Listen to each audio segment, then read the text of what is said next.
welcome back, ladies and gentlemen. It's game number 3, and it's our match of the day. It's Team Vitality versus G2 Esports. Welcome back to the Analyst Desk. I'm Milosh. With me are M and Jess. Thank you very much, my friend. I mean, you can have a drink of water. That's okay, too. Yeah, it was my wonderful unbranded water bottle that I left. Here's the message to everybody. Make sure you hydrate. Hydrate. Posture check as well. I did a whole dissertation on posture and ergonomics in university, yes. Oh, I would love to pick your brain about that. I thought you were an eye doctor. Yeah, but you have to do it to have the... It's part of it, related, too. no? Yes. Anywho, let's zero in on our game and our two teams. First of all, it is G2, who are currently number 2 in EUL, just because they haven't played their game. Na'Vi are currently taking the first spot. And here's the roster. What can they do today? I mean, I think G2 is in it's a strange spot right now because they're obviously doing well statistically. They're obviously sort of top on the boards or around the top of the board statistically. But there's still these moments where you're like, we're kind of wanting a little bit more from them. Their attacks have sometimes been a little bit scrappy. They haven't quite been able to bring stuff together for it. And I think what we're looking at with G2 is this sort of anticipation of when is that stuff going to start clicking. They have the unending multi-tool that is Hungry, who can sort of put his hands onto any operator. He's not the Swiss Army knife, he's like the German Army knife, really. He can just be any tool that they need it. And you know, as you can see here, it's ups and it's downs, but it's their attacks where we want to see that little bit of sharpness. And here today against a team that's very well coordinated is going to be the big talent.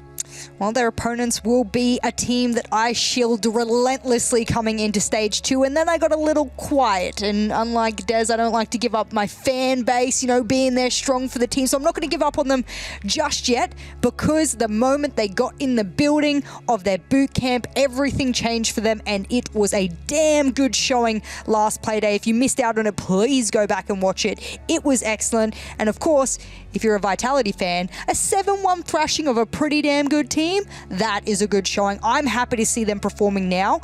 I would hate to think, though, that it requires them all in the same room to perform in that way. I'm not sure what the dynamic is, or it's just having all the coaches there to really, you know, give them live feedback during scrims, being able to meet as a team. Maybe it just took that little push, and now they're back on track again.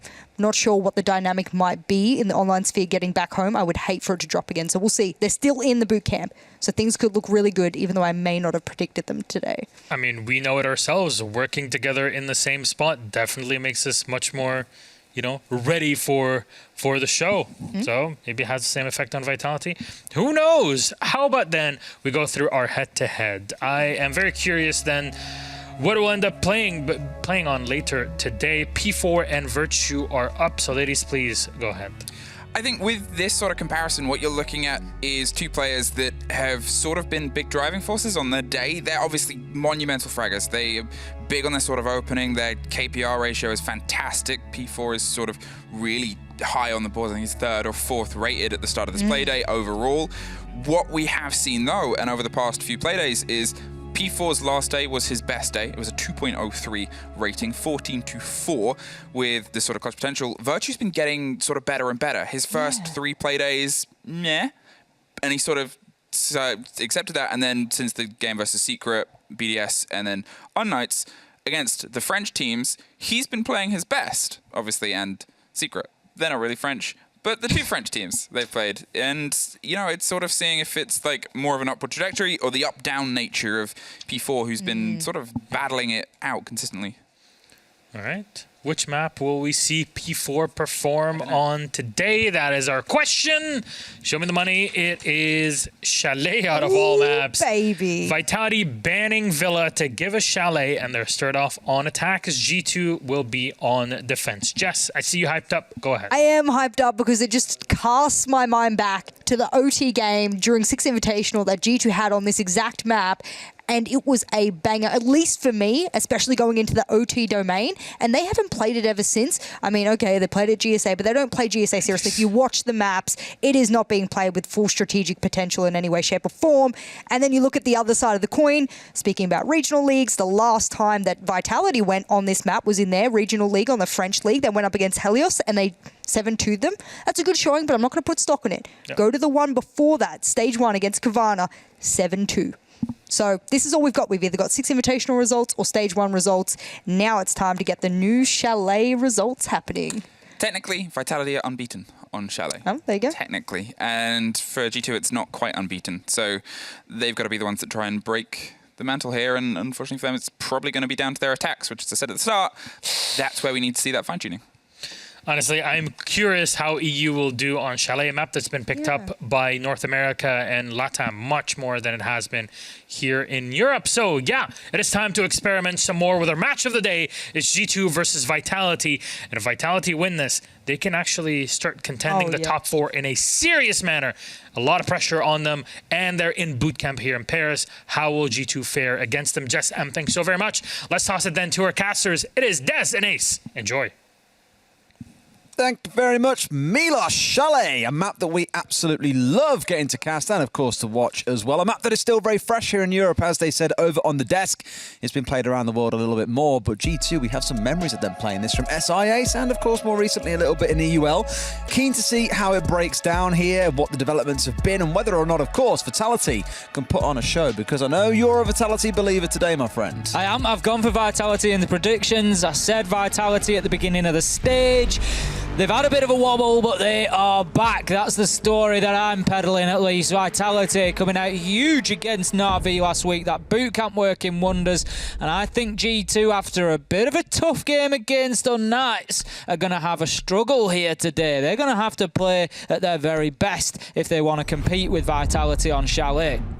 Indeed, let's get through these bans nice and quick then. Iana going to be the first one taken away. The go-to Ashe replacement for many a player around the world. Removed from the board, of course, wielding the Gon 6, 2 frag grenades, pretty decent gun, and that gadget that can be so irritating when you're pushing off by yourself somewhere off to the side of the map. She will not be present here on Chalet. Thatcher, the next one to follow, seems to be the go-to on every single map these days for every single team. Next one to follow up is going to be the Mira, a go-to staple ban. It feels like sometimes seen on the bar and gaming site, used to pretty great effect. Able to hold yourself down inside of utility or wine or stock or whatever the hell you want to call it. And Valkyrie, ye old faithful ban ace, going to be the final one that flies through. So really the only one that comes as a surprise, and even then it's understandable, is going to be the Iana. Yeah, I think the Iana is maybe G2's attempt to just disrupt a little bit of, you know, maybe Vitality's just standard baseline players. They don't have that Iana available now, so they're going to have to just switch up the attacking lineup slightly. But we've got, as an option coming in, Lion. Okay. A few teams have been rolling around on something like that. Quick pause coming in from G2 just for a brief second. Imagine they'll sort that out in just a moment. May even be a bit of a rehost, I think, as John Cat has unfortunately crashed out. But you can see the lineup there that they're looking at bringing along here. It's going to be Flores and Lion. So the Lion, I don't want to say a total wildcard pick, because we saw it used on Monday a couple of times and even swapped out with things like the Decabi, so real good reliance on those global abilities. And the Flores we've been seeing more and more on this map, I think, where there is so much destructible floor. Makes a whole ton of sense. Yeah, absolutely. And also it's about just dislodging defenders from difficult positions on the top floor. The top floor, for anybody who's not watched Chalet, is going to be incredibly important today, particularly the library area and also the mezzanine just above the fireplace, at the top of the fireplace stairs. All that area is going to be hard fought over. If you're in Master and Office, if you're in bar and gaming, if you're in kitchen dining, every single time it's going to come down to a fight there. You're going to want to get possession over that area. You're going to want to get control, and then you can start working vertically or opening walls if you're on the top floor site. So yeah, I think that'll. No surprise to see the Flores coming along with that, because you're going to have shields set up, you're going to have ADSs set up, you're going to have all these setups to try and keep people entrenched, defenders particularly on the mezzanine. I remember seeing a few teams play this map where they'll say, forget everything Ace just said, we don't care about the shields and the ADSs and all this other setup work you've got. We're just going to swing around the corner, peek you, and guess what? You're dead. We saw Na'Vi doing exactly the same in one of their recent games. Remember Doki literally just walking his way down like, oh, just taking a stroll through the map. In through piano, 2 dead. Okay, turn the corner onto library, another 1 dead. Look straight forward into library, another 1 dead. And before that, 4K, round done. These things happen sometimes. But at least between these two, I think, you know, you mentioned about the boot camp buff that Vitality have currently got, them all being together on site and how things are shaping up there. This feels like the perfect time to play against G2, because like Fluke mentioned or referenced on the desk, G2 have been a little bit up and down throughout the stage. Yeah, Last week they came against Unknights. That was 8-7 G2. That's how close they were to losing against one of the bottom place teams in the whole competition. Consistency's been a big factor for G2, and it's understandable. They've got new players on the roster, and it's going to take them time to gel. But, they still need to gel one way or another. No matter how long it's going to take, how quickly you can achieve it, you have to get it done. And if you want to be a championship side, you've got to get it done as quickly as possible. We've had them trying different things. We've had Hungry bringing along the Montagne quite often. Whether we'll see that come out today or not, I don't know. I think they need to be careful with that personally, because we saw last Playday against Unknights. Unknights were fully prepared for it. They were ready. They knew that Monty was coming along, and they already had a plan in place to deal with it. And that's why we saw it go into 15 rounds, because they were able to. And G2, for me, their attack is what has lacked identity a little bit so far. They've struggled to really nail down, I think, exactly what works for us in a way that they can repeat. And so the Monty's come out for a couple of weeks. They've had some success, but I don't think it's going to be there to stay. No, I agree. I think last week against the team as... I don't want to say words like feral and erratic and wild, but that's exactly the words I'm going to use to describe Unknights. Because back when they were known as Tempera, and after that, of course, Train Hard, and now, as they are Unknights for now, will likely find an organisation in the coming months. They are a team that... I remember speaking to a few teams that scrimmed them, and they just said, we hate playing against them. They just irritate the hell out of us. And I was like, well, why? And they said, because their play style is just so crazy. Back when P4 used to be on the team, for example, now, of course, doing the same sort of thing for Vitality, just crouch walk into a site and kill 3 people. And you're like, how do you prep for that? You don't. And on other maps like Coastline, and people saying they're a nightmare to play on there as well, they just do things that no other team wants to. They were one of the pioneers of things like the Amaru on Consulate, for example. They do a lot of wild stuff. So in my mind, that Monty was kind of a way to control and put a little bit of structure into the game, I think, to try and slow them down. It didn't always work. They'd just run about and get even more erratic, and somehow that worked against the Monty in points last week. But more focus on today. I think for G2, you're coming up against a stable team in Vitality, the way to put it. And when I say stable, I mean more in play style. Oh, by the way, I'll make sure that we press the button. Oh, there you go. I pressed the cast to start game button, so we are back in now, as you can see. But again, for Vitality, I think they are a team maybe not so much stable in performance levels, but in terms of predictability of play style, outside of P4, I think G2 will feel like they've got a pretty good handle on this team. I'd agree with you. I think, as you say, P4, you've mentioned him a couple of times there, he's certainly going to be something that G2 need to focus on, they need to think about, because he's one of those players that certainly can get out of hand. We've seen big performances out of Rise as well over the last, the last few Playdays, and G2 need to very carefully manage those big names on the side of Vitality and be careful not to let them get running now. Site 1 for us is going to be kitchen and dining. So as we can see, utility just being expended up on that top floor. We've got reinforcements going in, we've got rotations being opened up, and as I said, there's going to be a battle to try and get in to Master and Office to get some sort of vertical superiority over the site. We've got the laser gates being deployed, we've got all this utility going in there, barbed wire. Flores, he's going to have a bit of a job to do to get rid of some of that. He can't deal with the laser gates. That's going to have to be utility that gets thrown through them, or normal Joan. I mean, I suppose you could jump to a Rotero through there, but it'd be a little bit of a waste. You could. The big focus is going to be inside of Office, I think, for the most part. I was kind of concerned for a second when I just saw Citizen. Hang on a minute. Playing on the smoke, being the man holding up top. They're just going straight to site, though. Forget about trying to clear that top floor. The drones are in. Bibber's in right behind, looking to be the entry for them here. They're pushed in. One towards West Main. He's not looking the right way. Look to your left, buddy. They're up that way. There are 2 there, but he's managed to get himself inside. And he's like, guys, we can plant. I'm inside a site, but not quite with the full control that they need. They need a kill or 2 to come their way. Bibu, he's on the prowl. He's turned into a bit of a demon here. Sees one man, but can't quite get the finish off into a shot that connects. Does take a shot back, and now as a ping comes through onto the man sat inside a trophy, he knows that there are 2 to deal with. It's a wonder yet, Ace, that inside 45 seconds he hasn't found a single body. No, been desperately challenged. There's been a couple of bullets in towards him, but otherwise Bibu's being left to sort of largely keep himself to himself, but he's now taken quite a lot of damage. He's going to have to dip away. He uses the rotation that's been opened up by the defenders, I believe there. The hatch was already open. He's going to drop down. It's actually going to be Rise who comes in at a much more sedate pace to find the opener, and Des, it's Kayak on the Echo. Of course it is. Just the man that you want to kill. We spoke earlier on today about his incredible clutch against Virtus Pro that won G2 the map on Consulate 7-4. For those who don't recall that one, definitely one that I'd recommend going back to watch. But it's been it's almost like a weird back to front round where it's like we've arrived on site, then we've got off site, and now we're going back to playing the game more air quotes normally, where it's going to be the vertical clear, for example. Gadgetry clear, as you're now seeing coming out of P4. strange, because you thought for a second they might get away with the plant on site that early, given there was no one looking to contest the Zofia. I mean, the other question you've got to ask there is, Bibu's been through that room. All the utility is still in place that's now jamming out the Selma. Could have been cleared. You know, you've got to have a think about that. It's not always just about getting inside and getting kills. There was an opportunity potentially. He was in behind the deployable shield. He had a little bit of cover. You know, there's the opportunity potentially to have cleared that out. I agree, but also you're in a spot where you're in sight in 30 seconds, 5 is still alive, and you could be contested for an angle at any time. Your likelihood is you're not wanting to look at a mute jammer or a drone or an ADS. You're far more worried about the two playing inside a trophy that could bring you down. So decision making there, going for the more kind of reward versus risk. Didn't want to put it too riskily.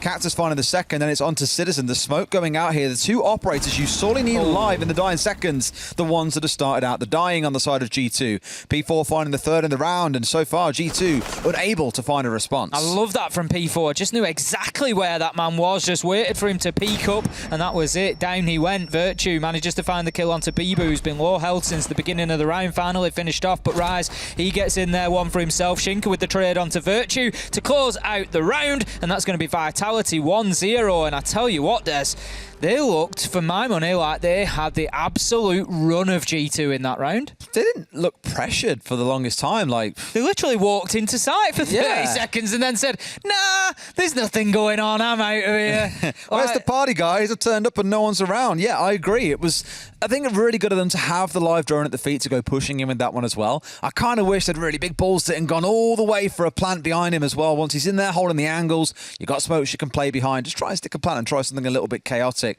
Works out for them totally fine in the end of 5 versus 2. G2's only response coming when there was 15 seconds left on the clock, just showing what that kind of passive play style for them has done in that round. Maybe it's the site, maybe it's the start for G2. We'll give them a couple more to see how they warm up.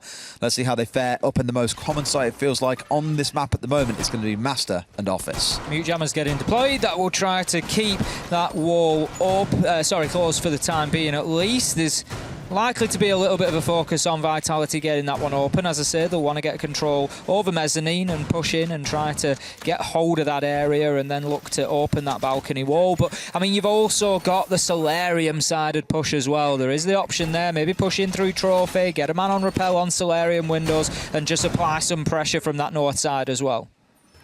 Time will tell me with the drones already setting up towards the top side here. One watching Trophy, it looks like, from West Main, or towards Trophy. One watching Solarium itself. Vitality know what the game plan is here, and something suggests to me it's going to be a start inside of Solarium to then look to push their way down. 3 spawning on that side at least confirms that idea. Shinka, the one spawning on the other side of the map on the Flores, likelihood is you're going to find him sitting in a corner somewhere, chucking out those Retiro drones for a minute and a half at one point, trying to remove the utility that is impeding the rest of his team from being able to look at the site.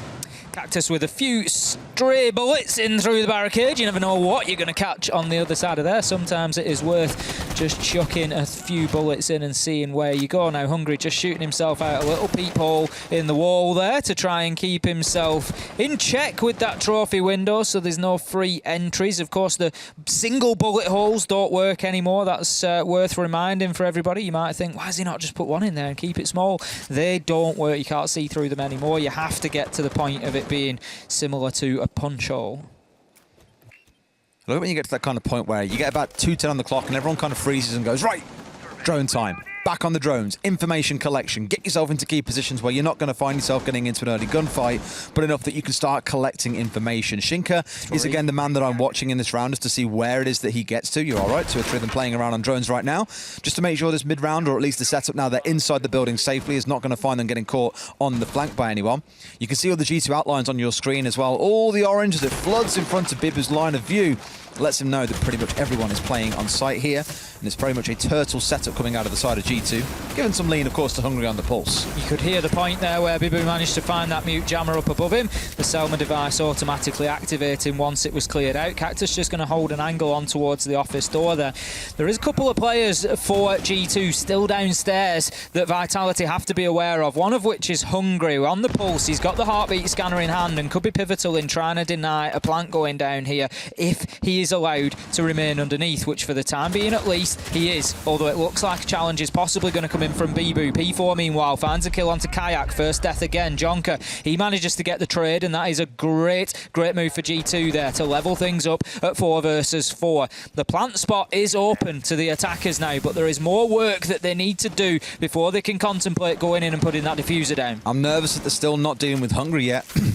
I know that we had Bibu looking to challenge him earlier on, but no one actually pushing onto him to try and kill him. Just a couple of warning shots almost coming out as Rise gets a couple coming back out of office window at exactly the same time. Keep a very close eye on Hungry with that C4 in back pocket, because once the push comes through, he could be pivotal. A 1-for-1 in the mid-round. Citizen finding a kill here rather than losing the smoke early on. Has one in back pocket here. That comes out at the right time. That could be lights out. Virtue finds one, turning it into a double in the round. 3 versus 1. Shinka all alone. I'm pretty sure his round is done and dusted. Citizen closing things out. So many times I've said in the last couple of Playdays, an important couple of kills for Virtue. It's something that just seems to be getting repeated time and time again, that at a pivotal point of the round, that man steps up and gets 1, gets 2 that are absolutely pivotal to the round, and that was just perfectly timed from Virtue there. Coming in towards that potential final execution, you've got a 3 versus 3 that all of a sudden is a 1 versus 3 because Virtue picks up a double. Right place, right time. I said at the beginning of the stage we needed to see more out of Virtue. I think he said in his interview a couple of Playdays ago, actually, we had Virtue on and spoken to us, and he said that he'd been a little bit out of sorts within the game and he'd just sort of straightened himself out, got his confidence back, and you really are starting to see it now. For round number 3 then, let's see how we fare downstairs in bar and gaming. Kaid was hovered for a couple of seconds, and well, the bait and switch seems to have worked, because on Vitality's side, that Lion changed away, put in place instead for an IQ. Putting the fear of God, it feels, into Vitality that Kai could be quite a headache. On the side of G2, I'm looking towards the Jaeger and the Wamai here and just thinking that just screams all day long anti-projectile. They know that there are nades coming through from the sledge, for example. They don't want to deal with the Zophier's concussions and impacts flying everywhere. Anything they can do to restrict that utility coming in from their side, the better. Although I always look towards the Flores, and we spoke about this on the pre-show. Can you really afford to bring along Mute and Mozzie and Jaeger and Wamai? Yeah, sure, they're all 4 decent operators, but very rarely do you see all 4 together in the same round. We'll certainly see how it plays out in this one. As you say, bar and gaming is the site of choice, but top floor once again will be very important, particularly library this time around, as that is the area that is directly above that bar and gaming. But to be fair, so far on the whole, Vitality have played a pretty horizontal game, getting themselves directly sort of route 1 in towards site rather than necessarily going for that vertical superiority. Now, Cactus takes a lot of early damage there, and on the ace, need to be careful. There's not too many essential hard breach locations for bar and gaming. You can win it without, but they still don't want to be throwing that man away too early. I thought they might have seen the man for a second. They didn't realise he was actually playing inside of Wine. So Yonkers hanging off on the downstairs could be the big headache maker here if he gets a crouch walk up to West Main. Virtue elsewhere has started the shooting and started the killing there. One coming back on their side onto Cactus. The hard breacher removed, quite critical in that regard. And now he goes back to his hidey hole inside a library, the spot you were talking about early on. Teams often have to force the player out of playing in the corner of the library by burning a bit of utility, sending drones in, for example. Such a strong power position unless you've got the numbers to deal with it. Bibu finds himself coming up against the laser gate there, so for the time being we'll shoot out that office door, give himself an opportunity to potentially move out onto balcony, see if he can get an angle down along library stairs or pick up an easy kill just to try and level things out at 4-4 before he continues that push across the top floor. Now Rise, he's just moved in through kitchen dining, so that's a lot of mid-floor control now secured for Vitality. He's got P4 backing him up from the main door as well. But for the time being, Vitality just feel a little bit unsettled inside of this round. They're sort of prodding, poking, just trying to find their way. Where is the push going to come? Right now, they're being rebuffed from all directions. It's very weird not seeing Citizen being the one charging off around the map, causing chaos, to be honest with you, and seeing on something more passive like the smoke, whereas Virtue and Yonk are the ones being given that privilege, with Hungary also given a bit of time to go for a run around, and I'm wondering if that's a conscious decision of theirs, given we know how much work Citizen can do. It's a chance for the newer faces on the team to build up a bit of confidence, go out there and do what they do best, run and gun, have a bit of fun, Let's see what you can convert off the back of it. The peak coming out from Yonka there, and Shinka, well, gives us something else to think about. Good flash coming in, baited at the peak. Simple as 1, 2, 3. Beautiful kill from Shinka there. 4 versus 4 then. Bibu still pressuring that balcony window. Not able to find Citizen yet. He's keeping himself locked in. He's certainly not going to expose himself. A battle on the stairs goes Riser's way as he finds Hungry lacking. And this is where the pressure will start to mount on Citizen. P4 finds Kayak, and Citizen's going to find himself pinched very, very soon. Virtue from a nice prone position underneath the pool table. Citizen manages to defend himself for the time being with a kill onto Rise. Shinka shuts down Virtue, and that gives access to sight. Citizen has found his way back now. Out goes the Toxic Babe canister. He knows the man's going to drop. It was all down to the prox alarm, but Shinka, he finds the kill onto Citizen, and in a round that just rubber banded backwards and forwards between the two teams, it is Vitality that come away with the win. So close as well. Citizen almost pulling off one of those clutches. Maybe that's it. He wants to try and build up his 1vx stat. God knows, but won the 1v1 in the 1 versus 2. But the final one, wasn't quite sure where the man was swinging from in that instance and wasn't quite quick enough on the react. Whereas Shinka, he was. Another round the way of Vitality. That's 2 for them. 2 that you look at on this map and knowing that it's generally quite attacker leaning at the moment. You don't want to get too excited about yet, but we spoke about the challenge they'd bring to G2, and so far, that challenge is there. I'd be interested to see where the proximity alarm was on that one. We heard it go off, and I'm interested to know, I'll have a look back on the VOD at a later point, as to whether it was on the hatch drop, because Citizen seemed to be prepared for that, but he just put a Toxic Babe canister up there. So suggested he maybe already knew somebody was coming that way. I don't know if the prox alarm was on there or whether it was in the connector and it was as the last man was moving through that Citizen picked up the noise of him moving or not. I don't know, but I'll be interested to find out. Either way, Citizen, a good effort, but was unable to take both down. We get a look at that nice early Shinka kill as Bibu is just off in the distance there. You can see pressure from both sides from Vitality, which I like. Jonker was the man caught out on the window and shut down on the Aruna.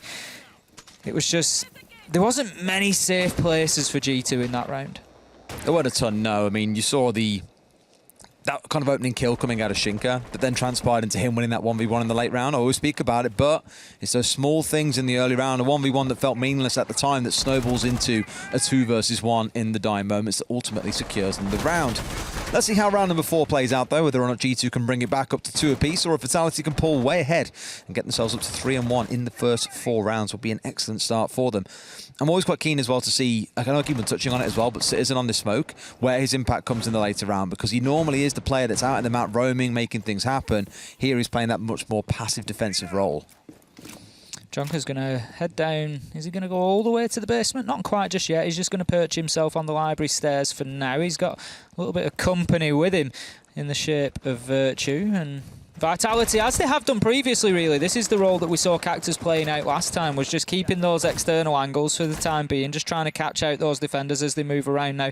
The yellow ping there that just suggests that they're aware of Virtue's location. He does spot the drone and move himself away. He's going to change things up and get himself back up the stairs. So I think that's a good move from Virtue there. He's not throwing his life away, challenging this too heavy, just putting a few shots out, letting them know that he's there, but certainly not over-committing to it. He knows that they've spotted him. He knows they know where he is and needs to be careful as he picks up that drone. Bibu picks up Jonker. Virtue's going to take a lot of damage, and that's beautiful play from Vitality. Des just flushing Virtue up the stairs, and Shinka was just sat waiting. Citizen drops down for the support as well, but little too late. The only way I can describe that one.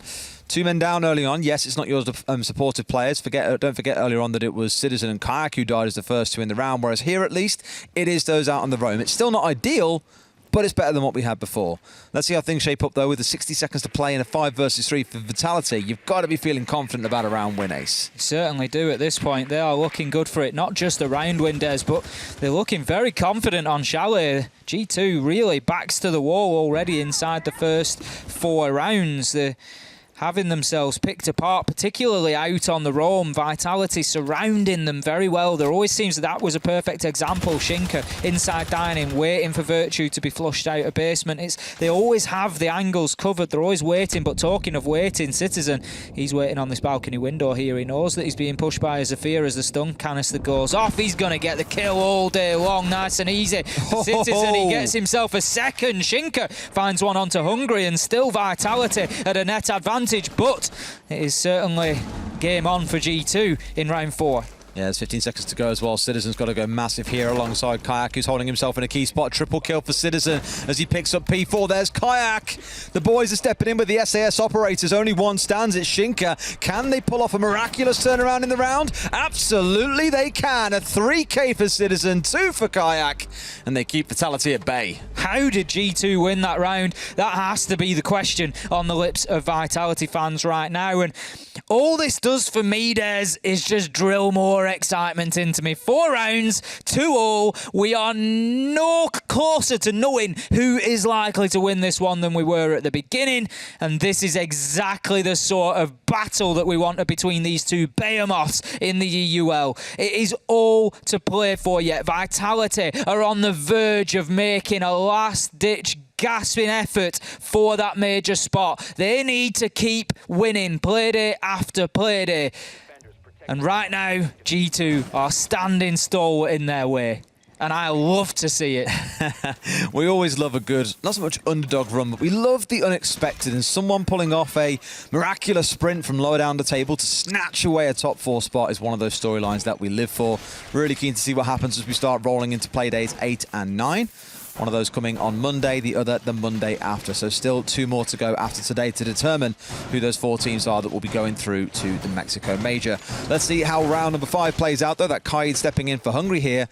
I spoke about it quite a bit last week. He is the man that flexes between every operator going. I guarantee you, he's playing at least 5 different operators in a game. It's crazy how much kind of flexibility he brings onto the team and what it is that he's offering to them. You think it's good on defense? Wait till you see him on attack. That flick from Citizen was absolutely beautiful that we've just seen. Let's not forget, that was on the SMG as well. That's not using a rifle. That's an SMG that he's just hit that shot from balcony window all the way down to the basement stairs. I think it's the FMG that he's running now. Ah, it is the FMG. Yeah. So not the SMG. I know they sound similar, so you can be forgiven for making a mistake on it. But no, the SMG. I thought it in the previous round. I was like, he's not running around with that one, is he? It's not quite. What see smoke. I presume shotgun. You this see, is the thing. This is the thing. This is why when you say to him, Yonka, look, Yonka, right? Get it. You want to be the new Citizen. You want to run around the map, you want to frag. Before you do that, though, you've got one responsibility.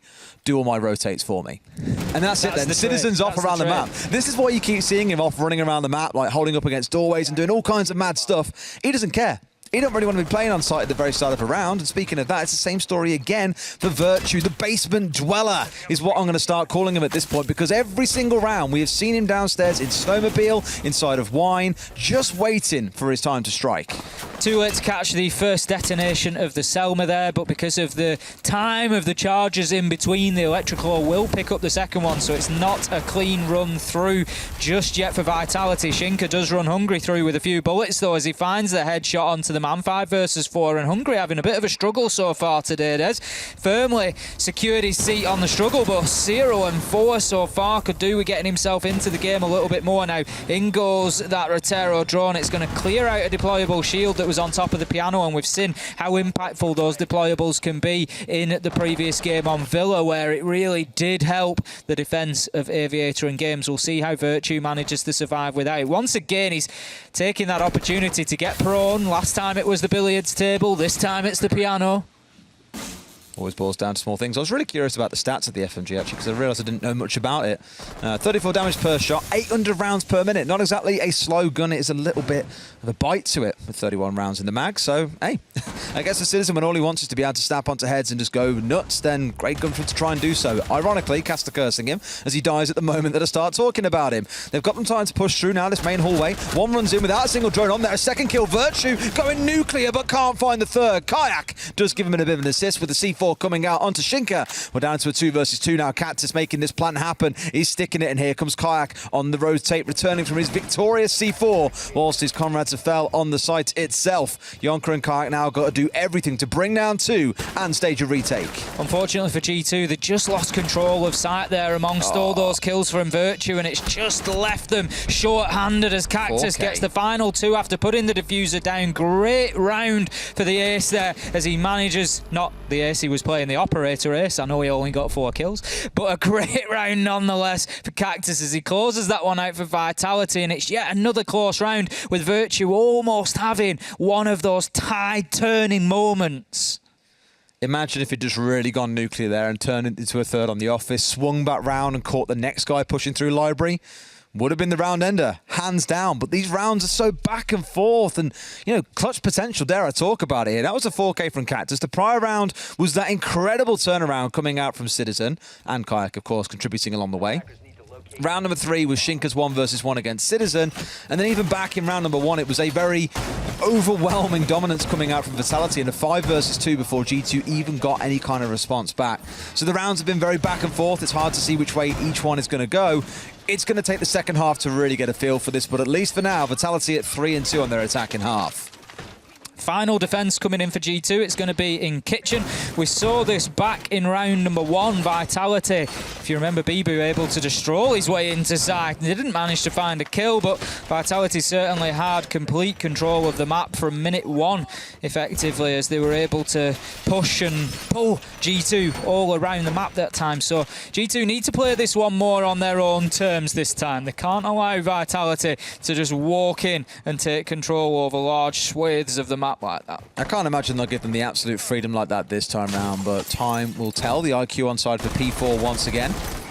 More, I think, for the shot calling that we spoke about earlier on in our Empire versus Virtus Pro game was the IQ being brought along to provide assistance from below, in this case probably from above, to help them remove things like the ADSs, like the Banshees if they can spot out where they are and remove them. Probably isn't all that much utility to worry about on the side of G2, but it's always nice to have it there for the added insurance in case that Echo comes out once again. We did see Kayak run it earlier on, but now at least he's defaulted back to playing on the Frost. P4 established on top of Mezzanine then. He knows that there's men ahead of him. He knows that there is going to be a force trying to hold down this top floor. Going to start opening the walls here. Cactus, that's just going to give Vitality something to work with to start pushing this top floor hold from G2 back towards Solarium and back towards site there, we'll be hoping. P4, he starts to advance. He's got the support of Shinka as well. Cactus has now moved downstairs and he's opening up the wall below, so that is all the breaching work largely done for this site. Access to the plant spot is theirs, but so far we haven't had a clash of any operators as of yet. Not yet. But then we also saw this happen in the first round as well, back when it was just Crouch walking into site and then walking back out with no one dying. I wonder if that is Virtue. I think it is playing once again inside a piano. He was undroned from that spot last time. It's where he went nuclear with his 2K.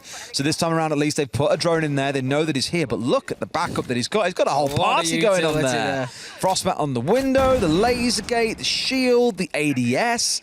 Everything to make sure he can hold that room for as long as possible, because that is the linchpin of their defense on the top floor if they want to be able to contest from above. There aren't that many playing above, mind you. There is one playing downstairs at the moment, so looking forward to seeing what their flank work might be, and there's one playing inside a kitchen. An awful lot of utility for Vitality to play through here now then. Citizen, what are you doing? Ooh. He's holding himself down in basement for the time being, and we could see the rare use of that FMG coming to bear again, once again here, Des. Citizen, he's just waiting for his moment, and he's going to flank up those stairs, and I'm not sure that Vitality are aware of his presence. Rise is looking to get himself a nade in. Yonka moves very cleverly closer to the wall there to avoid it. If he gets aggressive here, it could well make a successful challenge. He's going to move himself around. They've no idea, Des. They've no idea that they're going to be flanked. Here it comes. That's Jonka. Nice and easy, but not before he manages to get Virtue. And Kayak also goes down to Cactus, but here comes Citizen. Headshot onto Bibu. Nitro for Hungry. 3 versus 2 now in the favour of G2, and Vitality have got it all to do with 12 seconds left to go. Citizen finds Shinka diffuser down on the ground. Surely it's too much for P4. He manages to get one. He's got no option but to try and stick this plant. Citizen goes in. He's just being cautious, letting the time tick by. There it is. Playing it smart, knowing that the man does not have the opportunity to then come off and challenge him. And whew, there was a lot of heat in the middle of that round, Des, but G2, they came out in control of the fire. I cannot wait for my rank games to be filled with roaming smoke players playing the FMG. Honestly, can't wait. A lot of sarcasm wrapped in that in case you can't quite make it out. But this is the, what? Throughout the whole half then, Vitality must have been asking so many times over, where the bloody hell are Virtue and Citizen coming from? I imagine in French, not so much in English. But between the two of them, they've spent every single round, at least one of them, in the basement and then looking to make an impact later in the round on the flank or shutting someone down when they do eventually push into the basement. So whilst Vitality paid it no heed, every single round, G2 are making excellent use of it and really gave the side of Vitality a headache. Citizen 3K in the final round again. Another huge round for an individual player. There's so many multi-kills galore in that first half. Let's see now if the game slows down ever so slightly. Hungry, I believe, switched away from the Monty onto the Lion, but the response from Bibu was to say, right, we're going to do the old Monty special, the old G2 special, sorry, because I remember back when G2 played against Na'Vi last year, back when Pengu was still playing, when Kendry was still on Na'Vi, the go-to response on Cafe in the game that ended 6-6 between Na'Vi and G2 was to bring the Clash. And what they did was, when defending Kitchen, put the Clash on the top floor, met Pengu's Monty inside a white corridor, and just kind of stalemated it out there because they knew that it would slow them down so much. So I'm wondering here if that's kind of Vitality's game plan is, on the expectation there will be a Monty, given G2 ran it in every attacking round on Clubhouse last week, bar one or two. I think they've switched it out for a Capital once or twice. They just want to make sure they have a response here in the form of Bibu. Well, Clash is always going to win against the Monty if it's a 1v1 showdown, because, of course, Clash's electricity will still damage Monty even when his shield is extended. So they can't just stand there in that face-off. So, as you say, it forces the Monty out. It forces them to go and do something different. Or, alternatively, the attackers absolutely have to pile utility in towards that Clash to make sure that they deal with it, with usually 2 or 3 at that point, then pushing to try and support the Monty. But that won't be the case this time around. But nonetheless, G2 are still going to have to deal with the defensive shield of Bibu, which for the time being is just stood on that piano room window, just feeding information in, saying, yep, I can see the Lion, he's up on the roof. Meanwhile, Virtue moves in underneath and looks to maybe get a bit aggressive up those library stairs. Indeed, nice slow start. As you kind of expect with the Clash on side, the idea being that you do want to play behind it and play quite defensive. That said, Hungry does strike first, drawing first blood onto P4. A man who we spoke about quite a lot and playing on the Jaeger, not at all surprised to see him being the one running around like a bit of a lunatic trying to find the entry kill, but nothing to be found. Rise almost being naded out by a second as well, and that long shot coming through. This is where we saw Hungry contested earlier on when he was playing on that pulse. I believe it was by Bivu looking to push in on the Zofia. Was never actually dealt with, mind you, so no doubt the awareness is there for G2 of the damage someone can do when left alone downstairs inside a kitchen and dining. Rise is going to keep himself alive, as you say, for a little bit longer there, and it's something that G2 need to deal with. It looks like Citizen is heading in that exact direction to me now. Kayak, he's looking to get these reinforcements burnt off. That's going to be the access into sight when it comes to the potential to execute and get that diffuser down. We've got a minute left to go. Rise has moved himself back upstairs, so won't find himself getting challenged by Citizen. Kayak does drop the reinforcement away. There's still something that is missing, so he just decides to take the vertical line instead, which should see the whole thing break away. What's he forgot? He can't. There's something that's missing, Kaya. Oh, the gas. There you go. No, gas. What's he forgot? he's got no gas. He's out. This is it. I think it's up at the top, Des. I think it's up at the top. There's a very small piece. I don't know if medics can't quite get the... There you go. It's easy, but there you go. Sorry, Easy. It's up there at the top. Oh dear. A little bit of a mistake from Kayak there that could cost G2 dearly as the Toxic Babe canister comes out, does a little bit of damage, and right now Vitality, they are stacked. 4 men waiting for this push. Jonker manages to get one from the window, headshot onto Cactus, but Rise meanwhile has hit Jonker in reverse with the Nitro in through the window. Hungry goes down to Shinka, and surely this is going to be Vitality. 4 seconds left to go, 2 versus 2, kills still raining in. G2 can do it, Des. Virtue Citizen find the final 2. I imagine most teams at the point, you would give up. You would say, forget about it, we're not going to be able to push here. The wall stays closed, we've now got to push through the double doorway that leads in from the library hallway. We're screwed. G2, though, just turn things up to 11. Put the aggression on, pile everyone inside, and yes, you might lose 1 or 2, but they find the kills they so sorely need and walk away with the round. Feels like they've robbed Vitality a little bit there, Ace. Certainly does, and whatever the cause of the struggle with the breach for Maverick there, they managed to work their way around it fantastically. I mean, you know, as we could see, it appeared that there was a little bit of reinforcement. The thing is, I think when you're burning them off sometimes, obviously there's sort of the interior and exterior sort of edge of the wall, and it certainly seemed like a little bit, it only takes a little bit, had been missed there and just kept it in place. But they managed to work around it nicely. I felt like that kill from Jonker was particularly important. It was a real catalyst to the rest of the round. When that one went down, it just sort of spurred G2 into it to think, you know what, there's no other option. That was like, for me, that was like the starting pistol. It was like, right, we've got 10 seconds, we've got to go in and get kills, so let's just get going. And they all just flooded into sight and managed to find them. So well played G2 to find the way around that one. Let's see if they can have a, well, Does Luck strike twice? Lightning doesn't. Don't know if Luck will. I was going to Luck, to be fair, it was all a big kind of come together, but the timing they had left, everything kind of lined up for them in that way. We'll see if it can happen again in round 8, but again, don't really expect it to do so. Hopefully this time round, the wall does indeed get opened up and things look a little bit better for them. Bahrain Gaming, where we're going to head though for round number 8. That Lion still present once again for Hungary, and on the other side, they have dropped away from playing the unique setup, shall we say, with the Kai, the Oryx and the Clash. Instead, seeing the Frost, the Aruni, the Mute, the Melusi and the Jaeger coming out.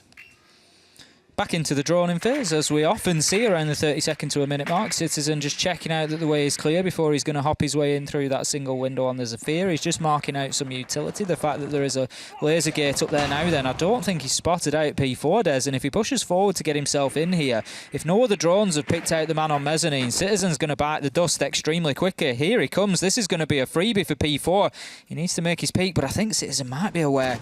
Checking the angle there, tries to take the peak, and what a delicate challenge that was, but Citizen, he's aware now and keeps his life as the bullets rain past him. Virtue finds a nade kill onto Cactus elsewhere in the map as we just watched that little duel going on between P4 and Citizen. So Citizen has got gonads of steel to still stay in the window frame when you know P4 is trying to peek you. Like, just step out, peek shot, back again, rinse, repeat until you die. Fair play. Most players would have backed away long ago. Does eventually drop away as he realises, okay, yeah, maybe sticking for this isn't quite the play. And now has moved his way out towards the west. So one on the rappel. Citizen holding out towards Mud here. You can see the game plan is to get a plant down inside of gaming. But for that first, they want to get this hallway control. Needs to get inside of the map here, Citizen. A little bit of a struggle for him so far. We're at 1 minute 15, just very conscious of the potential for a frost map, but there wasn't one to be found on that window. We've got 1 minute left to go. Kayak looking to get a nade in. P4 has already dropped away. I don't think that the nade is going to follow him quite that far down, sorry, as it's actually deployed into the corner by Kayak. We can see all 3 frost mats have been played inside of sight there to prevent that jumping in the late round, trying to get the diffuser down, and just feels like we've met a little bit of a stalemate here, Des. A little bit, for now at least, but they are slowly forcing them back because P4, when the nade came singing out, dropped through the hatch. It's why he was safe, but that meant that G2 then get library control, can start playing on the vertical if they want to. Citizen is waiting for a push in here from Mud, as you can see. The problem is he's got a man on either side watching him, but he still gets the long angle inside of inside of gaming. That's what you want to see. Shinka is just waiting though, and 2 frost mats are waiting for G2. I hope to God they get this right. And they certainly have. Kayak takes his choice, and out goes the Nitro as well. Shot. Big play. Citizen. Kayak trying to get that diffuser down. 4 versus 2 as Citizen gets Shinka. Everything is being done to facilitate Kayak to get the plant, but it's not going to matter as Hungary and Kayak get the final kills. G2 are starting to run away with this one from what looked like a very good Vitality side at the beginning of the game. Really good execute coming out of G2, and I know we keep on singing his praises all game long, but I'll give one over to Citizen again here because he got inside of Mud, didn't panic, just kind of stood there and opened up the tiniest little hole in the doorway, enough that he could see down through sight, and was like, if anyone crosses this hallway or tries to step inside of gaming, they're dead. I've got you covered. Go for the plant, no problem. And there was also the really good teamwork coming out of the other 2 members of G2 to push in and get the plant down. Plus, I believe it was Jonka coming out from the east. So all in all, like you said, it was a slow round. They just slowly forced players back onto the side, got them into really uncomfortable spots where G2 had these longer angles waiting, and they had the answer. Really, really good attacking round. It was. G2 have really been ramping up the pressure over the last couple of rounds, but subtly. That's what I love about it. You know, it's been, as you say, just taking it inch by inch, just edging them back, forcing them back. And when the backs are to the wall and they've got to get 3 kills in the last 10 seconds, they've done it. Yep. But they are trying to avoid that at all costs, and that was a brilliant round there. One to watch back as to how to attack onto that site, I think. Absolutely. And to be fair, this is something that we've criticised G2 for a bit this stage. Their defences have looked pretty good. Some really cool creative mirror holds into admin on Consulate, for example, one that I'll never forget. I believe that was in their game against Virtus Pro, where they held them back for a solid 2 minutes in admin. Really impressive. And their attacks have been what's been lacklustre this stage compared to stage 1, when their attacks started out looking really good. Made the roster changes and things kind of turned upside down from there. However, at least in this game, you're starting to see that come back to life, and it's always good to see. 5-3 to G2 then, as we have another attempt at the bar and gaming site. Vitality clearly convinced that they knew what went wrong and feel they can correct it in this round. I'm thinking back to what Hap said at the beginning of the day, and I'm pretty sure he said that the only scenario whereby somebody could qualify for the major today was G2 win with a full 3 points and Virtus.pro lose. And that has happened. Or it looks like it's happening. It's possibly going to happen if G2 win this. It's happening, yes. It's happening. So, Hap, if you can hear me, and I'm sure you can hear me somewhere as my voice reverberates around the studio, I would love it if you could message us and let us know if G2 win this one outright. I'm certain clean, it's right. they're in. Yeah, I'm pretty sure it is. Puts G2 on 17 points. To be fair, I don't trust him because his KD calculation earlier, he was one off. Wonky. Honestly, unforgivable. If G2 win this, they go on to 17 points with a full 3 points. Vitality remain on 10. There's only 6 points left available because there's only 2 Playdays. So Vitality can't overtake them, and everybody below can't overtake them because Virtus.pro, of course, didn't get any points, so didn't go ahead of Vitality. I think they're on 9 points. So yeah, I think I'm right in saying that if G2 win this now, they will qualify for the Mexico Major. You know what I'm quietly excited about? And I know this is looking ahead already, and it's almost like we're getting excited for the Euros all over again. But our performance, or our... what's I'm looking for here? Our teams that are rolling up to the Mexico Major, I'm quietly excited about all of them at this point. I think we're going to have a better showing from each. Yeah, like imagine if we're sending G2, we're sending Empire, we're sending BDS, and we're sending Na'Vi. Those 4 teams all look really good. It's a genuine delight to watch them. Sure, they're not without their faults and things that you could improve, but I'm quietly excited about seeing all 4 of them in current form. I think it'll be far more competitive than EU at SI. Yeah, we don't talk about that anymore. No. That's a painful, long-distant memory. I think it'll be far more competitive, the thing is, but there is still Latam to contend with. No. What people don't understand is the reason why England tanked it in the Euros finals was you could forget about SI. That's it. That's the only reason why we set up the script so we would lose on penalties in the final. That's absolutely the way it was going. Very good of them. Heroes. Very good. Truly.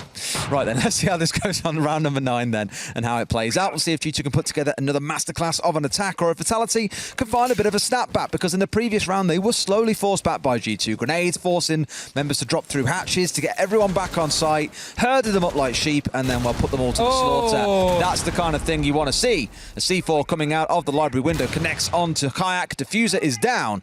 G2 may have to scramble a little bit here, recollect their thoughts and recollect their ideas. What a start from Rise there. Beautiful little toss out of the window with the nitro, and that puts the diffuser cold on the ground. I think Hungry has gone to recollect that, so he hasn't got it in hand yet, but he was heading in that direction. I'm sure that he'll go and collect it. Now Citizen moving in swiftly, takes out the default cam there. Looking to move into the corridor, just trying to pressure once again directly onto site. We saw him do it from the bottom of the library stairs previously, which is now an area that Virtue's looking to move towards. He's going to take the window out and potentially look to pressure from there, but I think it's actually more of a distraction technique just to allow Citizen to move across the corridor there. Jonker gets one onto Rise, extremely late trade out there, but P4 with a much quicker trade as he manages to get the man Jonker down. 3 versus 3 though, Citizen does manage to stealthily move his way into the corridor and gets a freebie onto Cactus with the headshot. Rotates himself around and decides he's going to attack from a different angle here, but very aware of a man on the top floor. Virtue gets P4, and that is library cleared out for Citizen. 3 versus 2, 6 seconds left to go. It's all going to come down to a bloodbath in sight, and here it begins. Bibu with an important kill, putting the diffuser down. Bibu and Shinka lock it out in a 2v3, Des. It's 4-5 now, and this game is anybody's. It's still going on. Like I said, it's just up and down across these rounds. We keep on highlighting individual players for their contributions and the outcomes that it's given them, but that one and the previous round, big team efforts there to win the 2 versus 3 and get it over the finish line. As you say, 5 and 4, one more for Vitality. All things are equal, and it feels then like we'll be careering towards overtime. And I believe this was down as our game of the day. Am I right in saying that? It was down as the game of the day, and boy, has it been the game of the day. And it's still delivering so far. We're still waiting to see if the overtime rolls around. Kitchen and dining going to be where we step into for our next site. And Cactus is back on Big Boy Maestro, one of my favourite Maestro players to watch in the whole of EUL. Most important round of the game, I think, coming up here.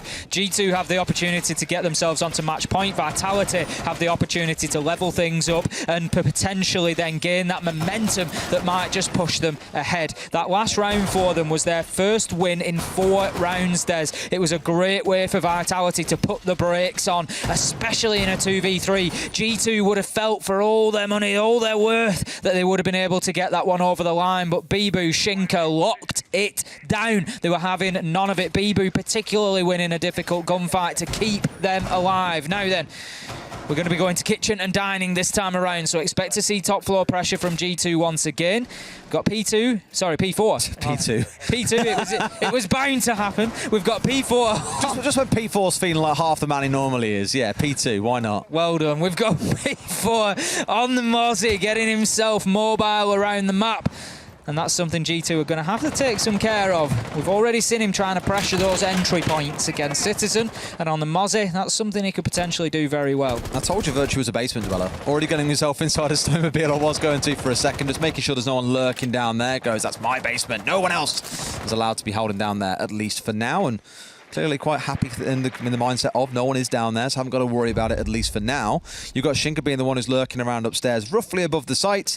And the same can be said for Rise, and Bibu's playing up to the north. So some vertical work to be done. Hungry with a great shot through the window there onto an unsuspecting Bibu inside a piano. Not the ideal start for Vitality, but that's not bad. P4 putting the explosives to use. There's been a few of those kills raining through this game. This time it's Jonker that bites the dust, and that is one of the hard breach gone. There's only Maverick left if G2 want to be working with hard breaches here, which they potentially will, Des, on the wall that's just outside the main door, just inside the main door, rather. Now then, Maestro up there on that table, the drone doing a dance of death, but manages to escape. It's the noise it makes as it goes on that little ledge that gave it away there, because now I think Cactus knows that he's being watched and is very mindful of just being banged through a wall from somewhere random. Yeah, I think he's got an angle onto the lobby stairs there, but I think he's particularly waiting to play the impact trick game, but it's not going to be necessary with Jonker off the board, because of course Kayak is the only one left able to hard breach now, so he's going to have to go in and get close with that torch. Citizen, he knows what the man is doing, and he's going to see if he can find an angle here, Des. He does have it, but the Maestro, he's dipped away. Cactus is long gone here. He's not going to challenge that. I wonder if he's going to stay squatting on those green boxes like a hen would on eggs, but for a while thought, nope, time for me to get away, don't want to get caught out anymore. And now he's looking to challenge onto that office window, the one that we speak about quite a lot that we'll see Nath playing when Na'Vi attack on this map, for example. So being mindful of the vertical, doesn't want to give this control, and sure enough, Hungry's the one looking to get inside here. Needs to be careful. If his man's still on the downstairs holding the angle, he could be in a lot of hurt as soon as he goes for the rappel. He's thinking about it. He calls in the EE1D. That will not really gain G2 all that much at this point in time. 35 seconds left to go, and a little bit of a lack of progress here, Des. We've still got Kayak opening up that reinforcement, which will be successful this time. Virtue there comes in and removes the soft wall. Kayak has diffuser in hand and ready to plant, but it's 4 versus 4, and there's still a lot of work to do. Citizen finds an important kill onto P4, I think from above. No, main stairs here. And then it's now coming down to this. 15 seconds left to go. G2 leaving it late once again, which we've seen fall foul a couple of times as Cactus and Rise get kills. Cactus with another. 3 versus 1 now. Hungry shut down, and Vitality level things up, fighting their way back from 3 to 5. It's now 5 apiece. And Cactus to 2K in the round on the Maestro. I keep saying I enjoy watching this guy ever since I saw them play against Rogue in what can only be described as a clown fiesta back in stage 1. The man was an absolute machine playing inside a meeting on Consulate on the Maestro, doing absolute work to bring some sanity to a game that otherwise didn't really have much of it, to be completely honest with you. Big round again for Vitality though. Didn't feel panicked. It started to feel like another G2 attack, like a few rounds back in their bar and gaming attack, because they were forcing them back with grenades. Slowly, Vitality were retreating, but then ultimately you saw the big blitz of blue in the kill feed as Vitality picked up those frags. 5 and 5 ace. We wanted a competitive game. We're getting one. Aren't we just? This is turning into an absolute classic here as G2 take a tactical timeout. I think Vitality have got them rattled. Oh, I think... No. I know how this works. I've seen the strat, but they told me a little bit about this last night. This is when they unleash Citizen Go Kill. Okay. I've been told it's a really highly intricate strategy they're now working on, but trust me, I've been told that it's got a 100% success rate. I feel like Vitality have already worked well to neutralise that so far. Oh, what was the counter called? Sorry? What was their counter called? The counter strat? Citizen No Kill. Citizen No Kill. I mean, in the previous round, it kind of worked. You got the one, but then got blasted out by Shinka not too long after. So there is clearly a response. Citizen isn't Superman. He can't just quite blitz his way through an entire map. Let's see how it faces up, though. Round 11. Ooh. Round 11. I love just looking at the top of the screen and seeing 5-5 because you know that there's 2 rounds to play and someone's either going to have a belter of a 2 rounds and steal it away at 7-5 and break hearts, or they'll get 1 each and it goes to overtime. Either way, I'm happy with the 7-5. I'm happy with the 6-6. Just make it a good one. We all win. We all win here, Des. Apart Except the from one players. team. Apart from one team, everybody else wins here. We're going to have a grandstand finish one way or What's another. this strat again? It's the Oryx, the Kaid, and the Clash, the one that they ran back in round 7. They ran this one. I'm keen to see how it goes out, given last time round it was G2 that won it. Was a G2 win last time, Yes, right? so we need to see something a bit different from Honestly, Vitality. Shinka being mobile. We always say this about the Oryx, using that ability, opening the rotates, use the hatches, just really make a nuisance of yourself. Make it very difficult to be pinned down, get yourself a kill here and there. Just needs to be a very sort of strike and move tactic, I think, for the Oryx. Get yourself a kill, get yourself some damage, move away, rotate, attack from another angle, rinse and repeat. Hungry, being very cautious of the potential for any spawn peaks. G2 not wanting to get caught out in the early round and lose to a man advantage. This is a really wild thought I've just had, and I don't... It's a bit far-fetched that it might be the reason, but do you think why they keep running the Clash with Shinka on the Oryx is for the charge down on the Monty? Very possibly. It's another. It's not. I won't say a little-known counter, but it's a counter that a lot of people don't, I think, always think about. Monty, bring an Oryx, charge into him. It's a shield break. It knocks him down. You can get the kill. Dead. And yeah, it is something that maybe people don't always consider too much when they think about it. Because obviously, you know, the primary focus of Oryx is those smashing through walls, jumping up hatches, but it is another tool in his arsenal, and as you say, it could be the fear of Hungry bringing the Monty along, but he hasn't. He's got the Lion, he's got the E1D scans. We've not seen too much use of them so far, Des. To say we've had a lot of Lion play, I don't feel like we've seen too many of the scans. We've seen a couple come out in the kind of dying, not so much moments, but in the final 30 seconds or so, when you see the members of Vitality kind of pause. Remember, for example, the Citizen P4 1v1 around Mezzanine and outside onto the snowmobile stairs window. It was used at that time, but was ultimately ineffective because P4 was like, well, I'll just wait 2 seconds and then go for my peak again. So it was a little strange. Grenade coming singing in here, potentially to try and get rid of the Electro Claw. Success. Don't know if another one will come out at this time, and there comes one of our first scans. Ace, just in case you're curious on keeping count of those ones. Impact-wise, you'll be asking some questions. As I said, you know, it could just be that I've not picked up on them because the action's been kicking off. But as you say, one E1D there just to support the push going forward. That is now active again. Hungry will be able to use another scan at his leisure. Jonker holding a long angle on the ace there after getting the hard breach work done. Citizen looking to push underneath. I don't think he's going to come up against anybody. The silhouettes don't suggest that there's anybody on that mid floor at the moment, but he may choose to push his way underneath and work up Solarium stairs possibly. Just make it tricky, try and get the flank off. Meanwhile, Hungry is looking to push up onto that bathroom window. 45 seconds left to go, and it's tentative at the minute. Yeah, just waiting for that kind of, not so much the signal, but the sign that it's time to go. For someone to get into a key spot, find an opening kill, and really get things rolling for them. But they're just being held at bay. You've got the Clash still watching inside of Office. 2 or 3 hanging around Bathroom and Piano. Kayak's now down as well. Fatality, they might be about to do it here. They're in a 5 versus 2. P4 finds itself the double. Admittedly, 1 onto a down, but not our player. And now with 2 left alive, surely this is where Vitality can close it out. Certainly looks that way. 13 seconds left to go. Hungry jumps in, manages to get himself a nice headshot. Shut down by the Oryx of Shinka though. 1 versus 4. Jonker's outside the map. It's unlikely he'll even get inside at this rate.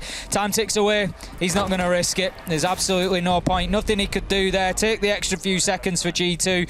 They can just try and talk through what went wrong there and maybe what they need to change. But I tell you what, Des, they don't have long to change it. And I mean, that's all 3 sites now that G2 have lost on. It's not that they're just about to rotate back to a good site for them, one that they've won previously, and Vitality haven't. Vitality have won the last 3 rounds. They've taken them all. They're at 6 and 5 and could potentially put a big dent in G2's hopes of making it into that major. Let's see if it carries on. And you, what? They could put a big dent in your predictions, Des. Oh, I see why you're getting so excited about it now. I did wonder There's no why it meant bias so here. much to you. Yeah, none at all, mate. Absolutely none. No bias here, but there was. Did Hold your breath, M pick Vitality as well? Yeah, she went against the grain today. Any time there was more people voting for a particular team, she was like, right, put me on the other one. Okay.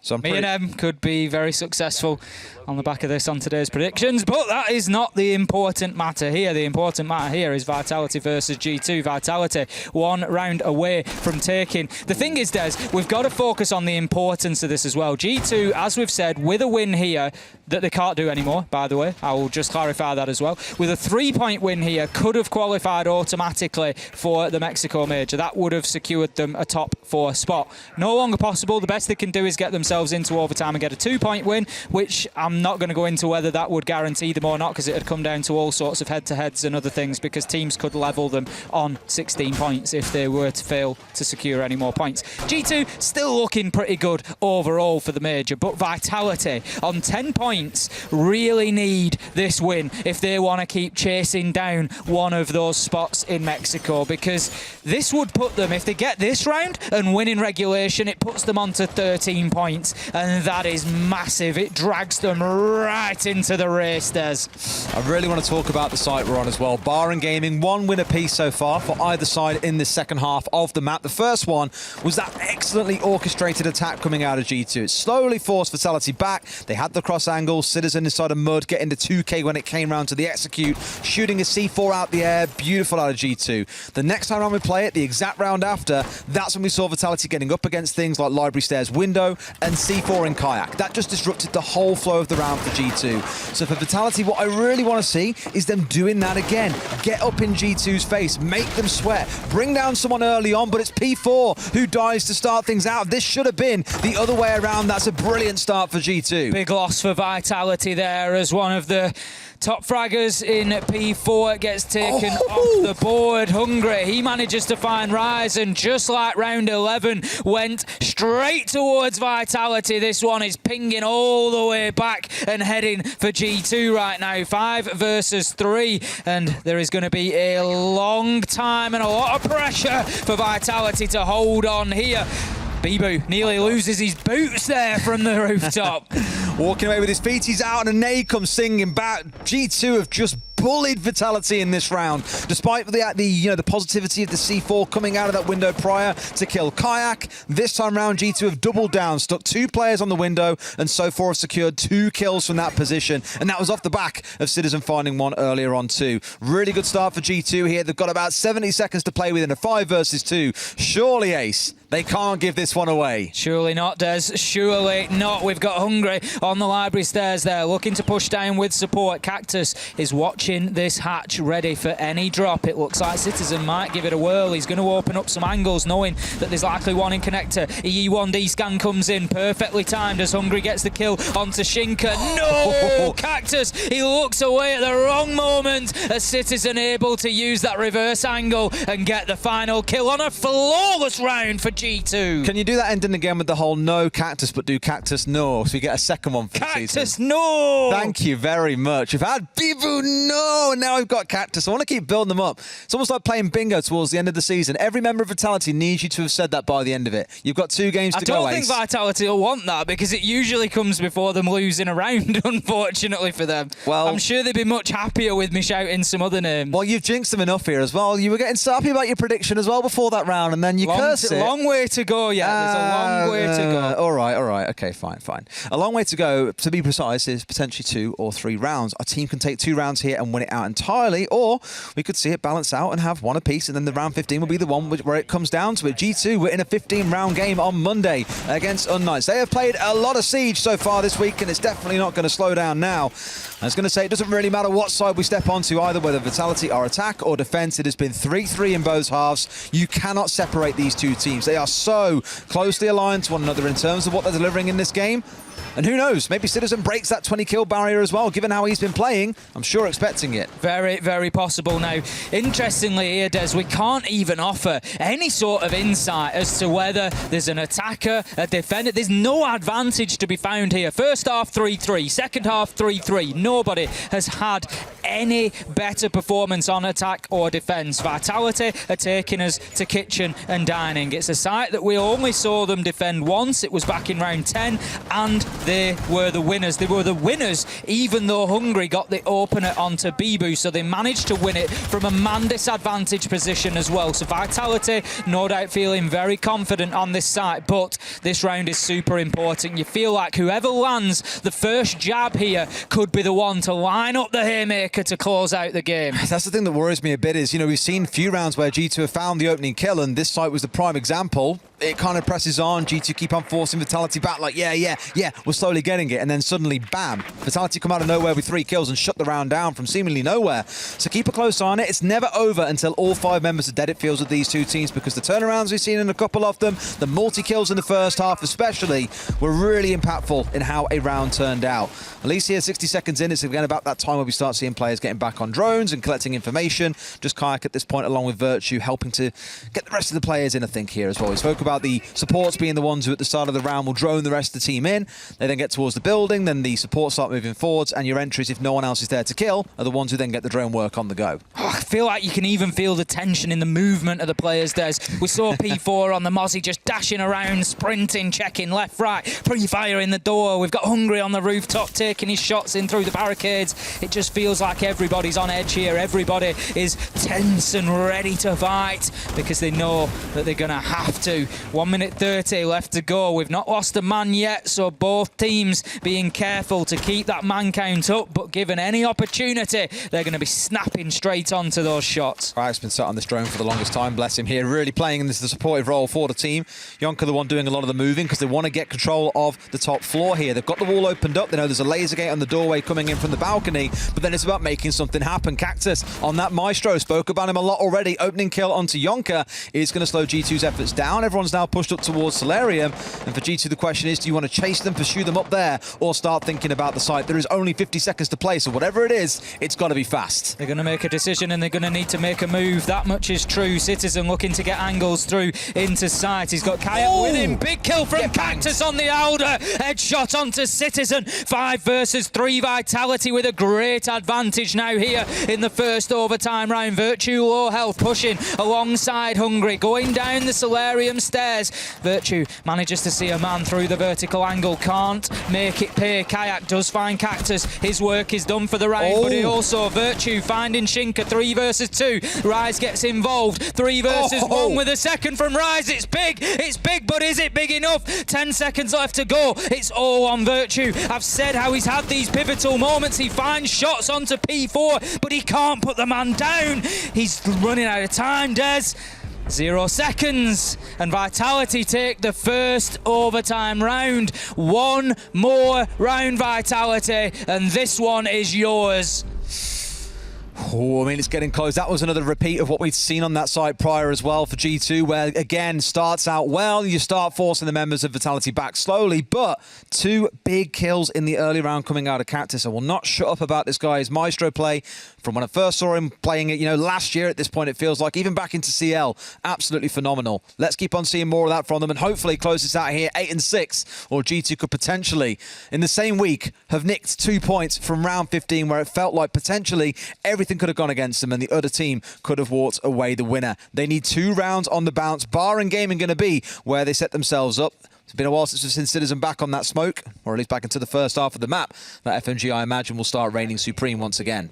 I'm sure that Vitality are going to be very aware of his position inside of the map. That is almost certainly going to be... changed back. He's got it back. He switched it out, but it's almost certainly going to be a priority for Vitality to find him, see exactly where that smoke is playing and try to shut him down. And now that he's on the SMG, Des, maybe they have a little more chance of doing so. I'm really curious to see if his playstyle changes here and he doesn't become the roaming smoke. He actually sits and plays behind a shield with the SMG, holds sight with the shotgun, for example. Lots to think about in that consideration. We'll see once the round really well and truly gets underway. G2 have liked playing off on their own, so I expect to see Virtue disappear somewhere in a moment as well. Play inside Basement again, the Basement Dweller, as I called him earlier on. Expect to see him hanging around downstairs inside a snowmobile, or potentially just far up towards the north and looking to greet Vitality on their entry into the building. Citizen just using those default cams, gets taken out, but he maybe gathers a little bit of information just about where the attackers have spawned in from, which will give at least an idea of where the push might come from. Cactus just going to hold an angle on that main door. It's something that we've seen him do a couple of times so far, just looking to cut off the rotation into dining and kitchen and just prevent defenders being able to move around. Now then, P4 goes in for an early challenge, but Jonker, he's not had too many kills to chip in so far, but he comes up with a big one there, taking the head off of P4. IQ lost as well. I don't know why I didn't think about this. The FMG's your primary, the SMG's your secondary, so of course he's going to have both on side. So he has still got that FMG on side. We're running around the map using that, no doubt, at some point. For the side of Vitality, it's going to be the Solarium setup as well. So common to see when attacking onto this site is start on the north and work your way down, get control of Library, covering yourself with flank drones or whatever else you need to as you go, and then worry about trying to play into the site. We've seen G2 do it on their attack a couple of times, but now they've found P4, it should take the wind out of their sails a little bit, slow Vitality down, and G2 no doubt already feeling good about their chances in this round. It certainly will be a big factor, but if Vitality can come up with the next kill, that could be a pivotal moment, because it might just give them the energy and the belief, the confidence that they need to spur them forward to get this wrapped up inside of 2 rounds rather than having to go all the way to 15. Citizen holding on to Mezzanine, something we've seen him do extremely well so far, but the pressure's mounting. There's all 4 of Vitality looking to push towards him at the minute. They need to clear out that laser gate for the time being. They've got Virtue underneath. He's on the Jaeger, so doesn't have any explosives in hand, and look at them doubling up on Library Stairs as well. Vitality are going to run into some serious contention in a minute. Citizens dropped down his smokes here and then fled back into the site. Has one still in pocket. I think he was quite nervous about Cactus, who was playing out on the balcony here. Should be taken out, but no one is playing present. And look at that, Virtue and Kayak both on the downstairs. Kayak with the C4 in the back pocket. Hungry's got one as well. They've got tools to play behind here, Ace, and time is starting to tick away for Vitality. Citizen's going to swing in a minute. Kayak, he gets a kill onto Bibu. There you go. That's the moment Citizen was waiting for. Kill onto Rise. 5 versus 2. Oh, what a headshot onto Shinka. Beautiful. 1 versus 5. Cactus should be shut out. Does find the one, but Kayak closes it. The near flawless round coming through for the second time this week. The second Playday for G2. They're going all the way to 15 rounds. Entertainment, entertainment, entertainment. Entertain me. Let's not break out into karaoke just yet. All the way to 15. This is all that we could have asked for from this matchup between Vitality and G2. It shows just how close these teams are in the battle for those major spaces, for the battle for those top 4, for the battle even for the top of the table. Vitality showing their capability to keep fighting, to keep challenging, and G2, they won't let go of this one. They want it locked down. They know that it doesn't secure them the Mexican major anymore. There's going to need to be other factors come into play potentially. But when you look at G2 only needing 1 point out of their final 2 games, you'd have to say they're likely to get it. So again, the 2 points here will still be big for them. They've just got to find a way to get it over the line. The attacking, once again, Des, hasn't really been the strong point for G2 today. It's that comp again. It's back. It's returned. It's making an appearance as G2 make one critical change to their lineup. Hungry has dropped away from the line, which we saw him on the entirety of the second half. That Capitao has made an appearance. I mentioned back in the first half, you'll see this guy playing 5, 6 different operators throughout the game. This is the one that G2 have been employing quite a bit lately. The Capitao, not most rounds, but in some of their rounds on most of their maps, you will see this come along at some point or another. Clearly feeling that, like you commented earlier on, the line E1D scans, maybe not getting as much effectiveness out of them as they would have hoped. So now hoping that Capitao with the firebolt and the smoke can do a lot more damage. We've seen how well G2 can use Capitao, and they're going to be hoping that this is their moment. We've already got one up on the Solarium windows. It will be Kayak with Diffuser in hand. They are, of course, attacking onto Master and Office, so going to look to just hold those long angles, especially if they can get a little bit of a breach opened on that wall. I don't know whether Jonker is maybe going to go and support that from Solarium windows, just try and get a bit of a longer angle into sight, but at the moment he's out on the rooftop looking in through the bathroom window. I mean, the clash being up towards the north is an interesting one, because normally it's played on the office wall. And if you remember back to when we last played on this site, in fact, in both rounds, G2 were kind of stalling out towards the south side. So I'm wondering here if it's a change in tack and said, look, we keep on stalling out on the office wall and can't get control of Piano. Let's just go Solarium. Completely change things up here and try and do something a little bit different. Vertical angle from Citizen being opened up here from inside of the larger garage. We'll be able to see up these solar stairs. So there shouldn't be any big cheeky flanks coming out from the side of Vitality. Not they really have to worry about that, as outside of the Oryx and I think Rise, they're at the minute all playing up on the top floor. Time is ticking away. We're coming down towards the final 1 minute 30, and we're going to have an answer, Des. We're going to have an answer as to who wins this, Vitality or G2. I'm on the edge of my seat right now. You're not sat down, to Ace. find out. I know, that's how far on the edge I was, Des. I fell off. I had to stand up. They got gets him! taken down. That is a big play from G2. Jonker finishing the kill, but it was a true team effort to get the shield taken out. 5 versus 4 G2, 1 minute 15. And P4's pull right back here because they've got Hungry playing up on the office window. No one can really play inside of that part of the site itself, but it's the Capital. They can smoke off site. They can chuck a couple of firebolts if they want to into the connector wall, and that could be enough to get G2 in to start opening things up. I think they're just a little bit nervous here about P4 and Cactus, who are playing relatively aggressively in towards the Piano and looking in towards the side doorway. P4 is doing a dance to death here because if Hungry catches him on the rotate back, he's in trouble. But something tells me they don't know that P4 is sat inside of the cubby at the moment. Shinka's underneath at the minute on the Oryx, but he's not likely to have an opportunity to get himself up through the hatch. Don't know. So I don't know how much impact he's going to be able to have. Kayak finds P4, shuts him down,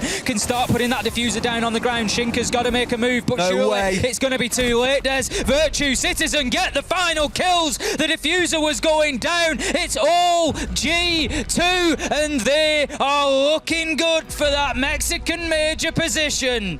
Aren't they just? You know what's not looking so good? Your predictions after all that mouth in round 11. Unbelievable, but that was a fantastic round for G2. Acknowledging that the push coming in through Library and working your way through the south wall was never going to work out. What do? Move your way up to Solarium and work your way down from there. And the small detail that I loved in that final push, they sent someone below. They removed the chance of there being any C4 coming out. They made sure the coverage was there. The same couldn't be said for Vitality and a few of those attacks as we saw throughout the game, but G2 just making sure they had that full coverage. G2 making sure that we had our money's worth out of that game. What an absolute pleasure that was to watch. I bet there's a few of you sat there mopping sweat away ready to get a drink after that one. I think we both are. So how about we go to the desk, we'll grab ourselves a drink and we'll see you guys in Game 5. See you in a few. Well, make sure to get some water then, gentlemen. Not anything else.